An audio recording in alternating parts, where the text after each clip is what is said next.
ဒီနေ့မှာတော့မီဒီယာတွေမေးမြန်းနေတဲ့အိန္ဒိယနဲ့မြန်မာနယ်စပ်မဏိပူရဒေသ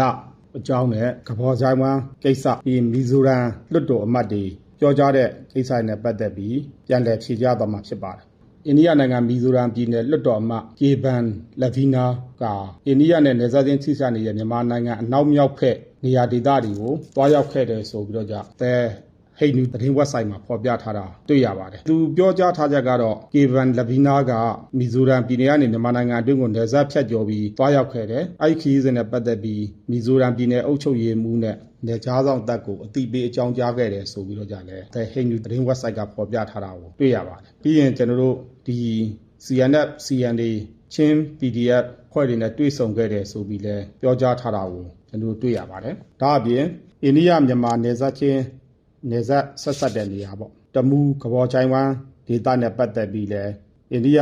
အထက်လွတ်တော်အစည်းအဝေးမှာမဏိပူရပြည်နယ်ပါလီမန်လွတ်တော်အမတ်တဦးကနေပြီးဒီရာနဲ့ပတ်သက်ပြီးရခိုင်တမိုင်းချောင်းအရာအိန္ဒိယဘက်ကပိုင်တယ်ဆိုတဲ့သဘောမျိုးပြောကြားခဲ့တာကိုတွေ့ရပါတယ်။ဒါအပြင်မီဇိုရမ်ပြည်နယ်ကနေတဆင့်မြန်မာနိုင်ငံထဲကိုဝင်ရောက်လာတဲ့နိုင်ငံသားများကိစ္စနဲ့ပတ်သက်ပြီးဒီလ10ရက်နေ့မှာမီဇိုရမ်ပြည်နယ်ဝန်ကြီးချုပ်ပေါ့လာဒူးဟိုမာကမီဇိုရမ်ပြည်နယ်လွတ်တော်မှာပြောကြားခဲ့တာကိုတွေ့ရပါတယ်။ယခင်နှစ်ဇွန်လကနေဒီဇင်ဘာလအတွင်းဒါနယ်စပ်ဒေသဖြစ်တဲ့အိုက်ဇောကိုနိုင်ငံသား2000နီးပါးလာရောက်လည်ပတ်ပြီးပြည်နယ်အတွင်းတော့သွားနေတာမတွေ့ဘဲနဲ့အဓိကရည်ရွယ်ချက်ကမြန်မာနိုင်ငံအတွင်းဖြတ်ကျော်ဝင်ရောက်ပြီးမြန်မာပြည်တွင်းရေးတွေကိုဝင်ရောက်စွတ်ဖက်ရန်ဖြစ်တယ်ဆိုပြီးလွတ်တော်မှာတရားဝင်တင်ပြခဲ့တဲ့သတင်းကိုလည်းThe Time of India သတင်းဌာနကနေပြီးပြောကြားထားတာကိုတွေ့ရပါတယ်။ဒီကိစ္စနဲ့ပတ်သက်ပြီးမီဒီယာတွေရဲ့မေးမြန်းချက်ကိုကျွန်တော်ပြောကြားလိုတာကတော့မြန်မာနဲ့အိန္ဒိယနိုင်ငံဆိုတာမိတ်ဆွေကောင်းနိုင်ငံတွေဖြစ်ပါတယ်။အိန္ဒိယရဲ့ at each policy နဲ့ပတ်သက်ပြီးမြန်မာနိုင်ငံအနေနဲ့ပူးပေါင်းဆောင်ရွက်နေတာဖြစ်ပါတယ်။မြန်မာနိုင်ငံအနေနဲ့ကတော့ရခိုင်ကလည်းပြောကြားခဲ့ပြီးဖြစ်တဲ့အတိုင်းမြန်မာနိုင်ငံအစိုးရအနေနဲ့အိန္ဒိယနယ်မြေကိုအသုံးပြုပြီးမြန်မာကိုစန့်ကျင်နေတဲ့အုပ်စုများကိုမလိုလားသလိုမြန်မာနယ်မြေကိုအသုံးပြုပြီးအိန္ဒိယအစိုးရကိုစန့်ကျင်နေတဲ့အုပ်စုများကိုလည်းမြန်မာနိုင်ငံနဲ့လက်ခံမထားပါဘူး။ဒီဟာတွေနဲ့ပတ်သက်ပြီး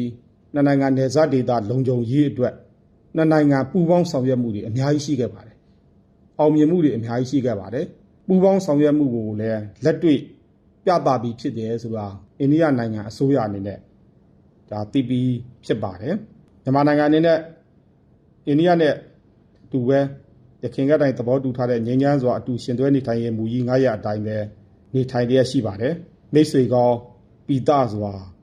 ဒါနေထိုင်ရရှိပါတယ်မြန်မာအိန္ဒိယနယ်စပ်နဲ့ပတ်သက်ပြီးပြောရမယ်ဆိုရင်မြန်မာအိန္ဒိယနယ်စပ်1010မိုင်ကျော်ရှည်လျားပါတယ်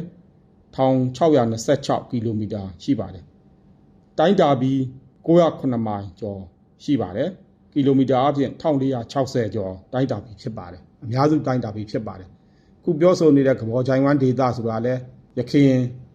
တိုင်းတာပြီးထဲမှာကျွန်တော်တို့အတိမတ်ပြီးထဲမှာပါပြီးဖြစ်ပါတယ်။မြန်မာအိန္ဒိယနှစ်နိုင်ငံနယ်ခြားသတ်မှတ်ချက်အနေနဲ့2014ခုနှစ်မေလ10ရက်နေ့မှာချုပ်ဆိုထားတဲ့မြန်မာအိန္ဒိယနှစ်နိုင်ငံနယ်စပ်ဒေသပူးပေါင်းဆောင်ရွက်ရေးဆိုင်ရာနားလည်မှုစာချုပ်လာလဲရှိပြီးဖြစ်ပါတယ်။ကဘော်ချိုင်ဝမ်ဒေသနဲ့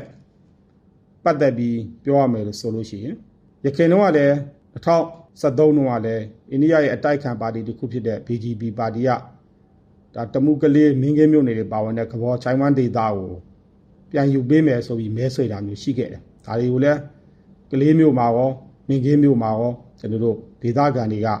ဆန္ဒပြကန့်ကွက်ခဲ့တာမျိုးတွေရှိပါတယ်။ဒါပေမဲ့ကျွန်တော်အနေနဲ့ပြောကြားချင်တာကတော့မြန်မာနိုင်ငံအနေနဲ့အိန္ဒိယနိုင်ငံအတွက်အင်ကြီးချင်းကောင်းမိတ်ဆွေကောင်းဖြစ်အမြဲရပ်တည်ဆောင်ရွက်သွားမှာဖြစ်ပါတယ်။အိန္ဒိယနိုင်ငံမှာရှိတဲ့အချို့သောနိုင်ငံရေးသမားတွေအနေနဲ့မိမိရဲ့နိုင်ငံရေးလိုဘတစ်ခုတည်းကိုကြည့်ပြီးနိုင်ငံဆက်ဆံရေးကိုပြပြအောင်မလုပ်သင့်ဘူး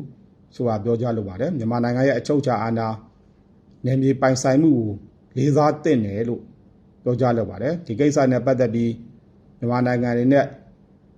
အသိပေးသင့်တာတွေပြောဆိုသင့်တာတွေကို ဆက်လက်လှုပ်ဆောင်သွားမယ်ဖြစ်ကြောင်းပြောကြားလိုပါတယ်အားလုံးကိုကျေးဇူးတင်ပါတယ်